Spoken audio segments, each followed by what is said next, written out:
The key to avoiding delays in the process is actually quite a simple one, and I'm directing this to all financial advisors in the lifetime mortgage market really, and that's to work with us. And we work together as a team, and the sooner we can work together on a customer's case, the better. So when I say sooner, I mean even before the application has been written by yourselves for the client, we should be working together. So for example, if you open your work diary on a Monday morning or on a Sunday evening, and then see you have some appointments in your diary, by which I mean the very first appointments where you're chatting about a lifetime mortgage.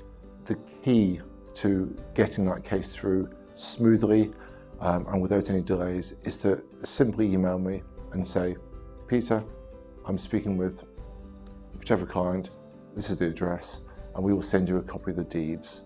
Now you might be thinking, that's just too simple a solution. I will always send you a copy of the deeds based on the information you've given me, and I will give you a little commentary. And it will point out some things, and it'll be all those things that will cause us delay through the process. So first and foremost, we look at the address on the property of the deeds. Now, if that's different to what the clients have told you, something needs changing. And this is what I'm looking at here is really what the lenders will delay or insist on correcting before they achieve completion. So anything that has to go through the land registry will cause delay. And when I say delay, I'm looking back 2 years ago now, before COVID, the delay would typically have been about 7 working days. But unfortunately, due to COVID, the land registry is completely backed up. And if the case, if an application went through to the land registry on a normal, straightforward application, you're looking at 6 to 8 weeks for them to rectify anything. So the sooner we can start any changes that are needed at the land registry before the case is written, the higher the degree of success of getting that through within the lifetime of a mortgage offer. So as I say, just check the address out, check it's what the customers are telling you. If the deeds need amending, we simply need a couple of utility bills, and we can get that resolved even before you put the application in or at the same time.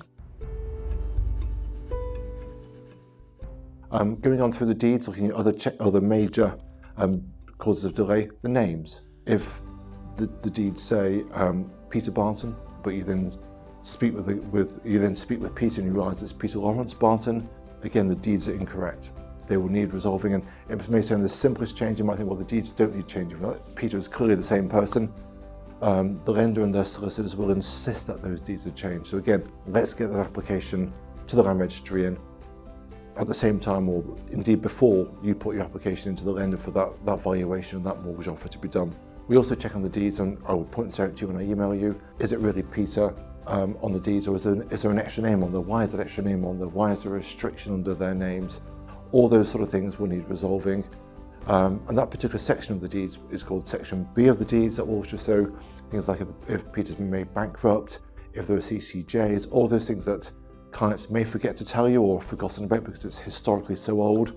And again, those are the sort of things that if we don't address them at the beginning, when you're actually speaking to them, we do find that customers sometimes may be somewhat slow or reluctant in coming forward, or they need the time to find the paperwork, particularly with old county court judgments. They may be very historic and they've just paid them off, the paperwork's gone, but the restriction is still on the deeds.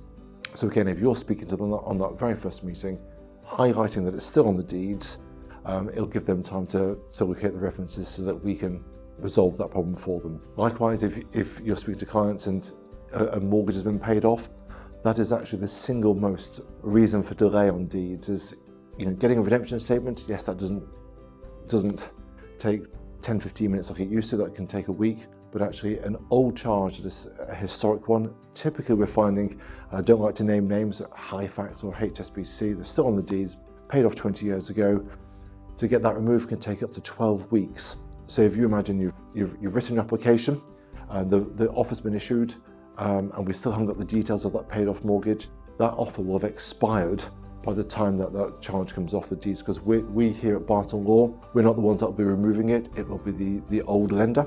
So if you're speaking to the customers on that very first meeting and saying, oh, I see there's a Halifax charge dated 1972, we would always say to customers, look, walk into the Halifax, sit by the customer services desk and almost refuse to leave until they've said that it's been actioned and that in the deed centre they've put that in hand, so that hopefully by the time the offer comes out, that'll be removed or at least in process. So for us, the deeds are key. It will also show you silly things like how long is the flat that they've got. What you don't want to do is to get to offer stage and the lender's solicitors then say, oh, we need a lease extension. And if you've been aware of that, you as the advisor could have spoken to the clients about that right at the start, or the restrictions that I mentioned a few moments ago, they could relate to will trusts that might need breaking or need resolving or taking people off the deed. So all these issues do cause delay and do take some time.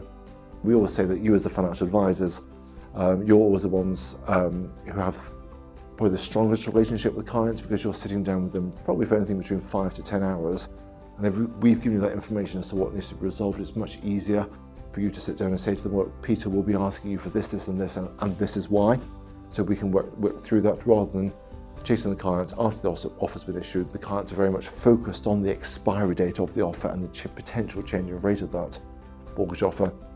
And it all then gets a bit fraught towards the end. So taking it back to my very first comment, if we can work together from the outset, then all well and good, and we can maintain client expectations and actually resolve probably 95% of issues that cause delay.